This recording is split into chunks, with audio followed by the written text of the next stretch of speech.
ఈరోజు మన MP elections parliament elections దగ్గరకు వచ్చి అందులో భాగంగా ఈ సన్నాహక సమావేశాలు ఏర్పాటు చేయడం జరుగుతూ ఉంది. మరి మన నిజామాబాద్ తరఫున మన కోసం పార్లమెంటులో మనకు కావాల్సిన అడగడానికి నేనున్నానంటూ ముందుకు వచ్చినటువంటి మన అభ్యర్థి సీనియర్ నాయకులు రాజకీయ ధురంధరులు పెద్దలు ఎంపీ అభ్యర్థిగా నిలబడ్డటువంటి వాజిరెడ్డి గోవన్న గారికి, అలాగే మన సభాధ్యక్షులు మాజీ ఎమ్మెల్యే గణేష్ అన్న గారికి, అలాగే వేదిక మీద ఉన్నటువంటి పెద్దలందరికీను, కార్పొరేటర్స్, అలాగే ఇక్కడికి విచ్చేసినటువంటి మా సోదర సోదరిమణులు. ఈరోజు చాలా కలర్ఫుల్గా ఉంది. అందరూ కూడా మా మహిళా సోదరిమణులు పెద్ద ఎత్తున వచ్చారు. మీ అందరికీ కూడా మనస్ఫూర్తిగా ధన్యవాదాలు తెలియజేస్తున్నాం. ఎందుకంటే ఇక్కడ ఈ హాల్లో ఇంతకుముందు కూడా మన కార్యక్రమాలు పెట్టినప్పుడు ఇదే విధంగా చాలామంది ఎప్పుడు పెట్టినా కూడా కార్యక్రమం గణేష్ అన్న కార్యక్రమం పెట్టిందంటే ఖచ్చితంగా హాల్ నిండిపోతుంది. ఈరోజు మన ఎంపీ ఎలక్షన్స్ పార్లమెంట్ ఎలక్షన్స్ దగ్గరకు వచ్చి అందులో భాగంగా ఈ సన్నాహక సమావేశాలు ఏర్పాటు చేయడం జరుగుతూ ఉంది. మరి మన నిజామాబాద్ తరఫున మన కోసం పార్లమెంటులో మనకు కావాల్సిన అడగడానికి నేనున్నానంటూ ముందుకు వచ్చినటువంటి మన అభ్యర్థి సీనియర్ నాయకులు రాజకీయ ధురంధరులు పెద్దలు ఎంపీ అభ్యర్థిగా నిలబడ్డటువంటి వాజిరెడ్డి గోవన్న గారికి, అలాగే మన సభాధ్యక్షులు మాజీ ఎమ్మెల్యే గణేష్ అన్న గారికి, అలాగే వేదిక మీద ఉన్నటువంటి పెద్దలందరికీను, కార్పొరేటర్స్, అలాగే ఇక్కడికి విచ్చేసినటువంటి మా సోదర సోదరిమణులు. ఈరోజు చాలా కలర్ఫుల్గా ఉంది. అందరూ కూడా మా మహిళా సోదరిమణులు పెద్ద ఎత్తున వచ్చారు. మీ అందరికీ కూడా మనస్ఫూర్తిగా ధన్యవాదాలు తెలియజేస్తున్నాం. ఎందుకంటే ఇక్కడ ఈ హాల్లో ఇంతకుముందు కూడా మన కార్యక్రమాలు పెట్టినప్పుడు ఇదే విధంగా చాలామంది ఎప్పుడు పెట్టినా కూడా కార్యక్రమం గణేష్ అన్న కార్యక్రమం పెట్టిందంటే ఖచ్చితంగా హాల్ నిండిపోతుంది. ఏదో అనుకుంటాం, మన పొరపాటు గ్రహపాటు మన వల్ల జరిగిపోయింది. మన మంచి నాయకుడు ప్రజల గుండెల్లో ఇప్పటికీ మన గుండెలు అందరిలో ఉన్నారు. కాకపోతే కొంచెం గ్యాప్తోని అన్నగారు మరి మన మధ్యలో ఉన్నారు ఇప్పటికి కూడా. మరి అలా కాకుండా ఈసారి మాత్రం ఖచ్చితంగా మన ఎంపీ అభ్యర్థి అయిన వాజిరెడ్డి అన్నను మరి గెలిపించుకొని అన్నను గెలిపించుకున్నామంటే మన గణేష్ అన్నను కూడా ఈసారి గెలిపించుకున్నట్టే, అవునా కదా? మన తరఫున మన పార్టీ తరఫున మన పెద్ద మనుషులు ఉన్నారు అని అంటే మన కుటుంబం నుంచి తప్పకుండా మన గురించి ఆలోచన చేసి అక్కడ వరకు పై వరకు మన సమస్యలు తీసుకెళ్ళి మరి మనకన్నీ ఏదో అనుకుంటాం, మన పొరపాటు గ్రహపాటు మన వల్ల జరిగిపోయింది. మన మంచి నాయకుడు ప్రజల గుండెల్లో ఇప్పటికీ మన గుండెలు అందరిలో ఉన్నారు. కాకపోతే కొంచెం గ్యాప్తోని అన్నగారు మరి మన మధ్యలో ఉన్నారు ఇప్పటికి కూడా. మరి అలా కాకుండా ఈసారి మాత్రం ఖచ్చితంగా మన ఎంపీ అభ్యర్థి అయిన వాజిరెడ్డి అన్నను మరి గెలిపించుకొని అన్నను గెలిపించుకున్నామంటే మన గణేష్ అన్నను కూడా ఈసారి గెలిపించుకున్నట్టే, అవునా కదా? మన తరఫున మన పార్టీ తరఫున మన పెద్ద మనుషులు ఉన్నారు అని అంటే మన కుటుంబం నుంచి తప్పకుండా మన గురించి ఆలోచన చేసి అక్కడ వరకు పై వరకు మన సమస్యలు తీసుకెళ్ళి మరి మనకన్నీ మార్పు మంచిగా అనిపిస్తుంది. ఇప్పుడు మీ అందరికీ బాగుందా మార్పు? బాగాలేదు కదా? ఏమన్నా వస్తున్నాయా లేవా? 6 గ్యారెంటీలను ఇచ్చిందా లేదా చక్కగా? ఇంతవరకు ఏమీ రాలేదు. అవి కూడా ఇవ్వడం చాలా తక్కువ మెంబర్స్కి వస్తున్నాయి. మనకి మార్పు మంచిగా అనిపిస్తుంది. ఇప్పుడు మీ అందరికీ బాగుందా మార్పు? బాగాలేదు కదా? ఏమన్నా వస్తున్నాయా లేవా? 6 గ్యారెంటీలను ఇచ్చిందా లేదా చక్కగా? ఇంతవరకు ఏమీ రాలేదు. అవి కూడా ఇవ్వడం చాలా తక్కువ మెంబర్స్కి వస్తున్నాయి. మనకి ఎన్ని ఇచ్చారు మీకు అందరికి కూడా తెలుసు. ఇప్పుడు ఇంత ఇక్కడ చాలా మంది ఉంటుంటారు, వచ్చినాయి. మీరు కొంతమంది చేతులు ఎత్తండి అమ్మ అందరూ. కళ్యాణలక్ష్మి అన్నీ వచ్చిన వాళ్ళు, బట్టలు తీసుకున్న వాళ్ళు ఎంతో మంది ఉన్నారు, అవునా కదా? మరి ఇప్పుడైతే కళ్యాణలక్ష్మి 1 లక్షతో పాటుగా తులం బంగారం కూడా ఇస్తా అన్నాడు. వస్తుందా బంగారం? ఇచ్చిందా? అప్పటికన్నా వచ్చిందా?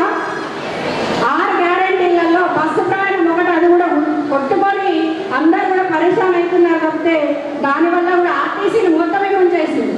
మంచిగా మునిగిపోతున్న ఆర్టీసీని మరి వాజిరెడ్డి అన్న గారు చైర్మన్గా ఉన్నప్పుడు దాన్ని చాలా పై స్థాయికి తీసుకొచ్చింది కష్టపడి. ఇప్పుడు దాన్ని పూర్తిగా ముంచేసే ప్రయత్నంలో ఇప్పుడు మహిళలకు ఉచిత ప్రయాణం అని పెట్టి దానివల్ల కూడా ఏం లాభం లేకుండా పోయింది. మనకి ఏది కూడా సరిగ్గా చేయలేదు. రైతులకైతే కోసం నడుస్తుంది. ఇందులో రైతన్నలు కూడా ఉండి చాలా మంది వ్యవసాయం ఒకటో అరనో ఏదో ఎకరం ఉండి ఉంటుంది అందరికి కూడా, వాళ్ళకు కూడా రైతు పన్ను సరిగ్గా రావడం లేదు, రైతు రుణమాఫీ కూడా ఇంతవరకు చేయడం లేదు. ఎన్ని రకాలుగా మనము బీఆర్ఎస్ పార్టీలో ఉండి మన నాయకుడు ఉన్నప్పుడు ఎలా ఉండే పరిపాలన, మన తెలంగాణ ఎలా ఉండే, కరువు కాటకాలకు అతీతంగా అందరం కూడా సస్యశ్యామలంగా ఎంతో సుభిక్షంగా సంతోషం ఎన్ని ఇచ్చారు మీకు అందరికి కూడా తెలుసు. ఇప్పుడు ఎంతో ఇక్కడ చాలా మంది ఉంటుంటారు, వచ్చినాయి మీరు కొంతమంది చేతులు ఎత్తండి అమ్మా అన్నారు. కళ్యాణలక్ష్మి అన్నీ వచ్చిన వాళ్ళు, బట్టలు తీసుకున్న వాళ్ళు ఎంతో మంది ఉన్నారు, అవునా కదా? మరి ఇప్పుడైతే కళ్యాణలక్ష్మి 1 లక్షతో పాటుగా తులం బంగారం కూడా ఇస్తా అన్నాడు. వస్తుందా బంగారం? ఇచ్చిందా? అప్పటికన్నా వచ్చిందా? 6 గ్యారెంటీలలో బస్సు ప్రయాణం ఒకటి, అది కూడా కొట్టుకొని అందరు కూడా పరిశ్రమ అవుతున్నారు. కాకపోతే దానివల్ల కూడా ఆర్టీసీని మొత్తమే ఉంచేసింది. మంచిగా మునిగిపోతున్న ఆర్టీసీని మరి బాజిరెడ్డి అన్న గారు చైర్మన్గా ఉన్నప్పుడు దాన్ని చాలా పై స్థాయికి తీసుకొచ్చింది కష్టపడి. ఇప్పుడు దాన్ని పూర్తిగా ముంచేసే ప్రయత్నంలో ఇప్పుడు మహిళలకు ఉచిత ప్రయాణం అని పెట్టి దానివల్ల కూడా ఏం లాభం లేకుండా పోయింది. మనకి ఏది కూడా సరిగ్గా చేయలేదు. రైతులకైతే కోసం నడుస్తుంది. ఇందులో రైతన్నలు కూడా ఉండినచ్చు చాలా మంది. వ్యవసాయం ఒకటో అరనో ఏదో ఎకరం ఉండి ఉంటుంది అందరికి కూడా, వాళ్ళకు కూడా రైతు పన్ను సరిగ్గా రావడం లేదు, రైతు రుణమాఫీ కూడా ఇంతవరకు చేయడం లేదు.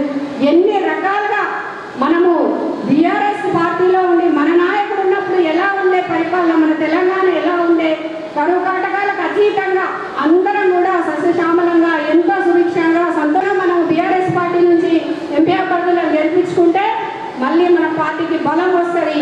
అతి త్వరలోనే మళ్ళీ కార్పొరేషన్ ఎలక్షన్స్ వచ్చినప్పుడు తప్పకుండా మళ్ళీ మన కేసీఆర్ గారే వస్తారు. కాబట్టి దయచేసి మీ అందరూ కూడా ఆలోచన చేయండి. మేము చెప్తున్నాము, స్టేజ్ ఎక్కిన ఏదో 4 మాటలు మేము చెప్తున్నామని కాదు.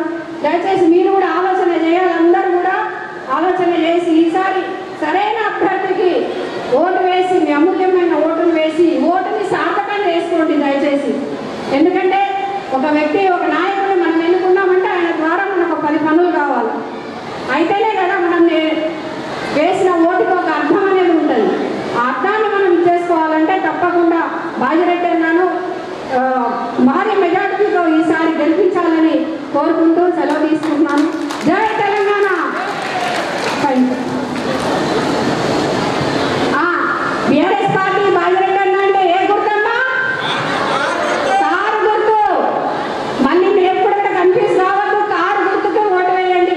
అక్కడ మనిషి ఎవరు అదండి మీరు కన్ఫ్యూజ్ కావద్దు, కేవలం ఒకటే గుర్తు పెట్టుకోండి, కారు గుర్తు. ఓకేనా? Thank you. మనం బీఆర్ఎస్ పార్టీ నుంచి ఎంపీ అభ్యర్థులను గెలిపించుకుంటే మళ్ళీ మన పార్టీకి బలం వస్తుంది. అతి త్వరలోనే మళ్ళీ కార్పొరేషన్ ఎలక్షన్స్ వచ్చినప్పుడు తప్పకుండా మళ్ళీ మన కేసీఆర్ గారే వస్తారు. కాబట్టి దయచేసి మీ అందరూ కూడా ఆలోచన చేయండి. మేము చెప్తున్నాము, స్టేజ్ ఎక్కిన ఏదో 4 మాటలు మేము చెప్తున్నామని కాదు. దయచేసి మీరు కూడా ఆలోచన చేయాలి. అందరూ కూడా ఆలోచన చేసి ఈసారి సరైన అభ్యర్థికి ఓటు వేసి, మీ అమూల్యమైన ఓటును వేసి ఓటుని సార్థకంగా వేసుకోండి దయచేసి. ఎందుకంటే ఒక వ్యక్తి, ఒక నాయకుడిని మనం ఎన్నుకున్నామంటే ఆయన ద్వారా మనకు 10 పనులు కావాలి. అయితేనే కదా మనం వేసిన ఓటుకు ఒక అర్థం అనేది ఉంటుంది. ఆ అర్థాన్ని మనం చేసుకోవాలంటే తప్పకుండా బాజిరెడ్డి అన్నాను భారీ మెజార్టీతో ఈసారి గెలిపించాలని కోరుకుంటూ సెలవు తీసుకుంటున్నాను. జై తెలంగాణ.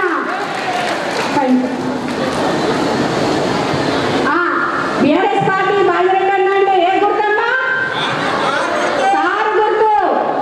మళ్ళీ మీరు ఎప్పుడైనా కన్ఫ్యూజ్ కావద్దు, కారు గుర్తుకు ఓటు వేయండి. అక్కడ మనిషి ఎవరు అదండి మీరు కన్ఫ్యూజ్ కావద్దు, కేవలం ఒకటే గుర్తు పెట్టుకోండి, కారు గుర్తు. ఓకేనా? Thank you.